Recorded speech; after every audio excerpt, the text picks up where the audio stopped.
السلام عليكم ورحمة الله وبركاته. مع أخوكم مصطفى جديد إن شاء الله حاجة في قناتكم يوميات غاوي بادجي. اللهم لك الحمد، اللهم لك الحمد. زوج بفضل الله اتباع، اللهم لك ألف حمد وشكر.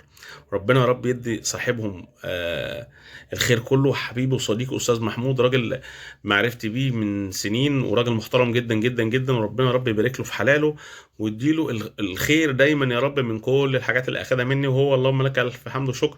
فرخ وبعت لي صور الفرخ، وربنا يا رب يكرم الجميع إن شاء الله.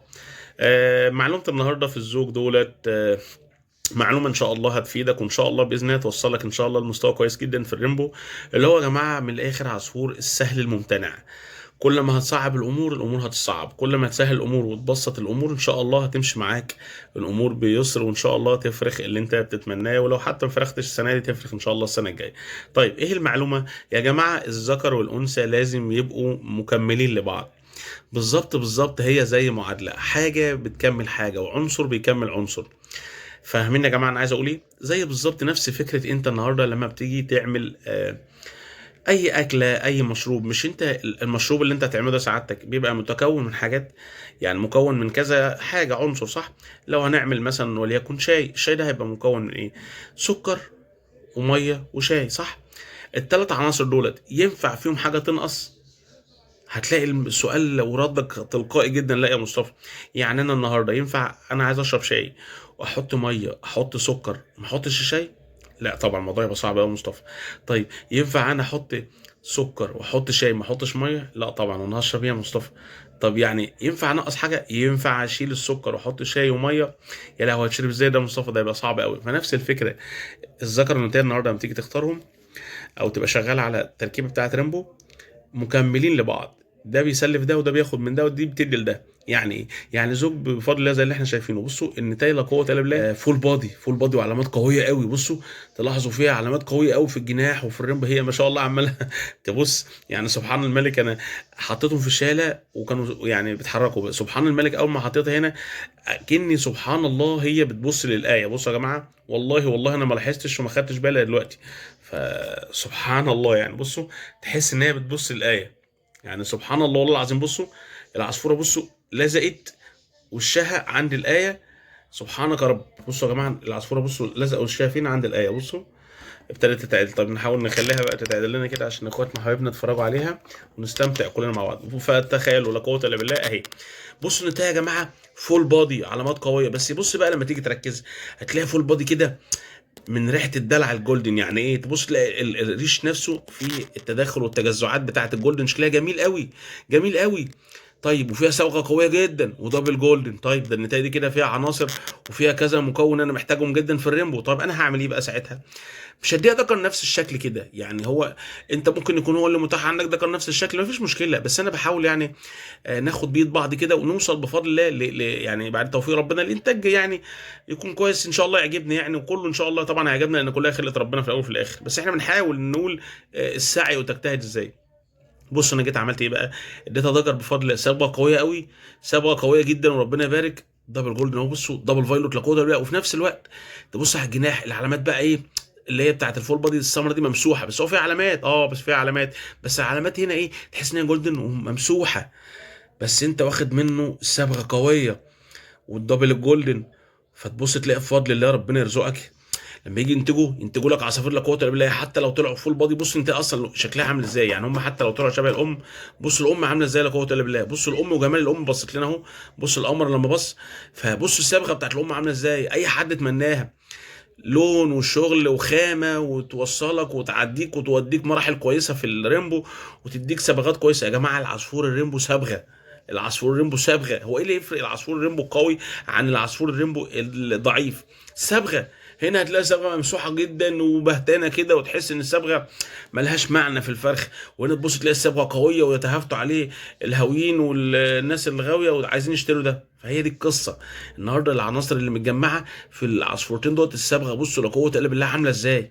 يعني بصوا بحاول اخليكم ده تبص بفضل الله. بصوا الصبغه عامله ازاي. بصوا بصوا انا عايز اخليكم تشوفوا النتائج اكتر كمان من الذكر لا قوه الا بالله. بصوا فاهمين يا جماعه؟ انا طبعا عايز اقول ايه.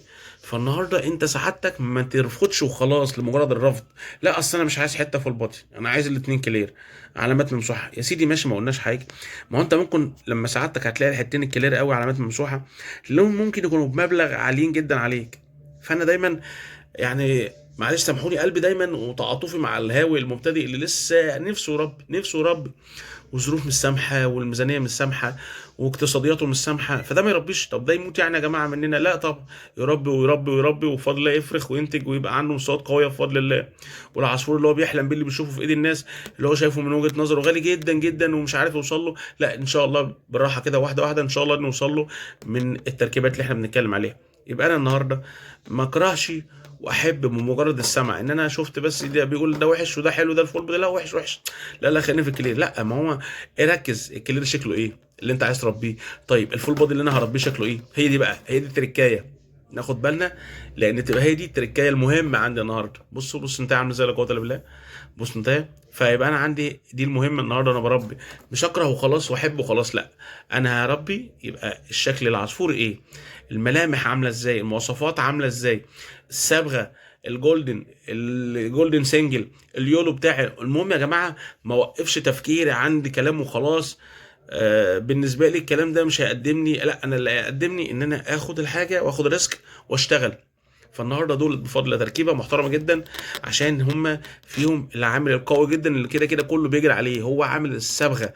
الصبغه دي انت لما بتشتغل عليها تفضل ان شاء الله موجوده في الاجيال وتفضل تقوي بقى. يعني بصوا انتوا بقى هنا بعد كده لما هتاخد من دوت كليرات بفضل الله بالاشكال دي، يعني انت متخيل شكل الذكر عامل ازاي؟ في علامات اهو. طب انت الذكر ما شاء الله ده لوحده لونه ما شاء الله سبحان الله كتالوج يعني. فلما تاخد بقى لون الذكر وتركن وتستبعد وتقعد تنتخب وتركز، فده اللي عايز اقوله النهارده. انت ما يا جماعه هي مش كربونه ولا مطبعه ولا هي مكنه، انت مجرد ما هتجيب زوج هتاخد اللي انت عايزه وخلاص خلصت، وتفضل تفرخ في الجزء. الموضوع انتهى يا جماعه. ما كانش هيبقى فيه هوايه، ولا كان هيبقى فيه اسواق، ولا كان هيبقى فيه نت، ولا كان هيبقى فيه بيع وشراء، ولا كان حد هيربي، ولا كان حد هيبقى بيربي، ولا كان حد هيقول لك انا عايز اغير دم، ولا كان حد هيقول لك انا عايز ادخل دم جديد، ولا كان هيبقى فيه الكلام ده كله. لكن سبحان الله من عظمه ربنا في كونه وفي خلقه، ان هو دايما كلنا محتاجين لبعض، كلنا محتاجين يعني نكمل بعض. انت محتاج حاجه تكمل بيها حاجه فتلاقيها عند فلان، وفلان ده محتاج الحاجه دي فيلاقيها عند فلان كده. امتى بقى بتحس ان انت بفضل الله في الغيه عندك نسبه اكتفاء وتشبع؟ لما بفضل الله بيكون عندك عدد بقى كبير. لما يكون عندك عدد كبير بفضل الله، اعداد كبيره، فتبص تلاقي ما شاء الله انت مثلا المطارات عندك موجوده، فتقعد بقى تركز انك ما تجوزش بقى قرايب لبعض ولا اخوات لبعض، مش عارف ما تجوزش ايه عشان ما تبوظش الدم وتحرق الدم. فساعتها تفضل تبقى ايه، تحس انت طلبك او احتياجك ان انت تدخل دم جديد او عصافير جديده بيبقى يعني انت ملزم بيه، ملزم بيه. خلي بالك انت برضك هتلاقي نفسك ملزم بيه بس بعد فتره بقى. غير اللي هو مثلا عنده ايه عدد ازواج قليله، غير اللي هو عنده عدد ازواج قليله محتاج يجدد دم كل شويه مثلا عشان يطور وكده وهكذا. لكن اللي عنده ما شاء الله مجموعه كبيره او قطيع كبير من الطيور، بتبص تلاقي ايه دايما ما بيركزش قوي في حته غير الدم، بس لازم يغير عشان برضك ما يحرقش الدم، هو فاهم كده.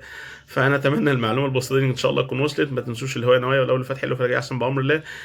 وما تنساش لو عاجبك المحتوى تعمل اشتراك ليك واصحابك وحبايبك المهتمين بالهوايه. اللايك بتاعك يهمني، تعليقك يهمني عشان اعرف انت متفاعل معاه ولا لا.